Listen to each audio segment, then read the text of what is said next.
internationally, which means that as the world celebrates the 6,500 languages spoken by people around the globe, here we should be celebrating the roughly 35 languages that we speak. But there are questions around whether we're actually protecting and growing our languages, or whether we are neglecting some of them. And of course it might be that some languages are growing and others are slowly being forgotten. Dr. Rakwena Monareng is the CEO of the Pan-South African Language Board. Dr. Monareng, good evening to you. Domela Ra, thank you so much for coming in. I would like to start with, we have 11 official languages in the Constitution. Generally speaking, people sort of say we have 35 languages that South Africans actually speak. I can imagine that might be contested. Yes. And yet you and I are speaking tonight in English. What does that say about the languages we actually grow up in? Are we neglecting the languages that most South Africans are actually the most at home in? You're quite right, but it's basically the system of upbringing that we have got, political system and all other systems, that makes us to concentrate on English. We basically are neglecting them. The key point is to make those languages that are neglected, to make them that they get into the mainstream. Mainstream, I'm referring to this language being in this kind of environment, where people can hear them and add value to them, for them to have economic cachet. Immediately they have that, people will like that, and then they're going to have economic value. And when they have got economic value, then they become part of our system, part of our economic system, part of money transaction and almost everything. So that's why, I mean, you talk about economics, that's why so many Chinese people can speak English and so few Americans can speak Mandarin. Yes. Economics matters when it comes to language, which is why English, you could argue, has won since 1994. It has won, sadly so, yes, it has won, to a point that the mentality of parents is that for you to be intelligent, for you to be seen as educated, a scientist or whatever, or me and you as we speak, we're showing off our intelligence if we speak in English. But if I were to speak with you in your own mother tongue and mine, and people are looking at us, they will think that we basically are dumb. You need just to shine, and even the English you speak, you must twang, so that people can see intelligence in your pronunciation. So unfortunately, we are not doing that to our mother tongue. What is important and that is very encouraging is that we do have radio station, for example, that broadcast in these different languages. We do have multilingual kind of program for you in the SABC, which basically gives space for other languages to come. But it's not enough. We just need to add that because they have inculcated in our mind that for you to advance, you need to have only one language. Today is basically a hallmark where we're saying we need you to recognize your mother tongues. With a strong bias, for example, in South Africa, on the previously marginalized official languages. Well, I want to talk a little bit about that. So we decided in 1994, and I think it was a political compromise, really, to have 11 official languages, right? Yes. If, for argument's sake, and I realize there are more than 35, but if we were to say, what about the other 24? Do you think after 1994, those languages have actually grown weaker, been neglected as a result of that decision to have 11 official languages? You see, we need to look at how a language becomes official. There are kind of category and process that they need to go through. We do have something called the spelling and orthography rulebook that defines how the language's grammar is structured, vocabulary, tenses, and almost everything. And immediately does that, it becomes a scientific piece that is going to be used to have intelligibility when it comes to writing, speaking in a particular language. And immediately it has got that. Then you go to teach in classroom, it becomes an official language. So most of the languages that you refer to might not have the orthography. I'll give you an example. The language that we are working as PanSALB to make it official is the Nama language, is one of the Khoisan languages. Some of the Khoisan languages do not have a written history. So we need to make sure that we have got that.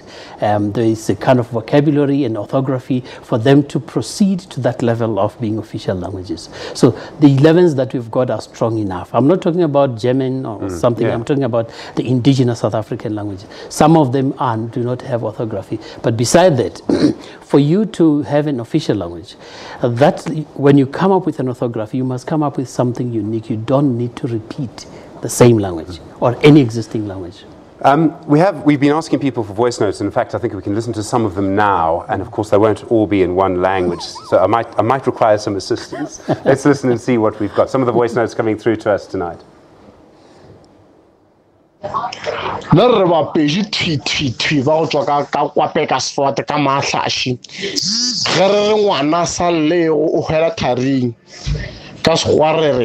The child who doesn't cry while tree.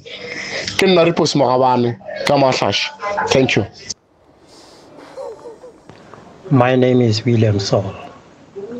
I'm so proud to speak my mother's language, but not to say that I isolate the Arab people's language.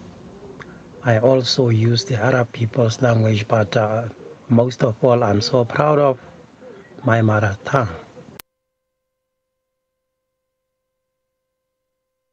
Some of the interesting views there. I mean, the one thing that comes through, I don't even need to understand what is being said to hear pride coming through. Yes. It's much about the identity, being proud of your own identity, where you come from and where you want to go. But that does not mean that you need to isolate yourself from the entire world. There's no language that is not influenced by the other. So the main point is that as the technological advancement comes in, you need to make sure that this language is incorporated, that in its own system. So that pride is very important. So people shouldn't think that when we talk about pride in your own language, you're saying keep that old archaic form as it is. It means make sure that it's alive and let it grow and let's be invincible as it grows forward. There have been cases in history where people have deliberately made a language stronger. So, I mean, this happened with Hebrew in Israel. Yeah. I mean, in a way, it can be a political project. It happened in Wales, where, if I remember correctly, the language Welsh. The word for bales, which is what sit on top of a cricket wicket, the first Welsh commentator just stole from Afrikaans because it was the last language that he could find. You know, he didn't go and look for Xhosa, to which we must discuss with him. But what I'm saying is that when we talk about strengthening a language, it can actually be done, but it does require at least two things: resources and strong political will. Those are two main important aspects. You just need to have it. We can take Afrikaans if we want, but it's a belabored point because everybody talks about it. Yeah, but you can take isiXhosa and make it that way. The issue is that who is in power and who is in power and how much money do we give to the language. And if you are in power, you're using your power to make sure that you pick up one language and then invest a lot of resources on that. And again, you find that it's not only about power, it's much about not power for one person, it's power for different people that speak the same language that are ready to invest in that particular language. There's a dynamic that's beginning to happen in South Africa, and maybe started happening 10, 15, maybe longer years ago, where children will grow up in, say, Orlando, and their parents will speak different languages. And so the language of their home becomes English. So they then lose the ability to speak to their grandparents. And this has happened in other countries. It happened when Italian people went to the United States, for example. They lost the ability to speak to their grandparents. And yet South Africa is actually all about language. The languages that we can speak are actually the history of our peoples and people. How do we stop that from happening? And we talked about resources and political will, but how do we stop that from happening in a way that's also not divisive at the same time? You see, the key point would be to approach language as their families. Even if we try to categorize them, they are families.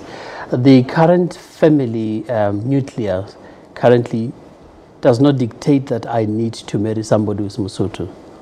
And it doesn't mean that if you've got a mother tongue, normally which is a father tongue, knowing that most of the time if mommy is at home, is spending much time with the child might end up not speaking the mother tongue, which is the father tongue. And in that case, the two languages or more than two languages come into play. When they get out of home, they mix with other people. Again, they pick up other languages.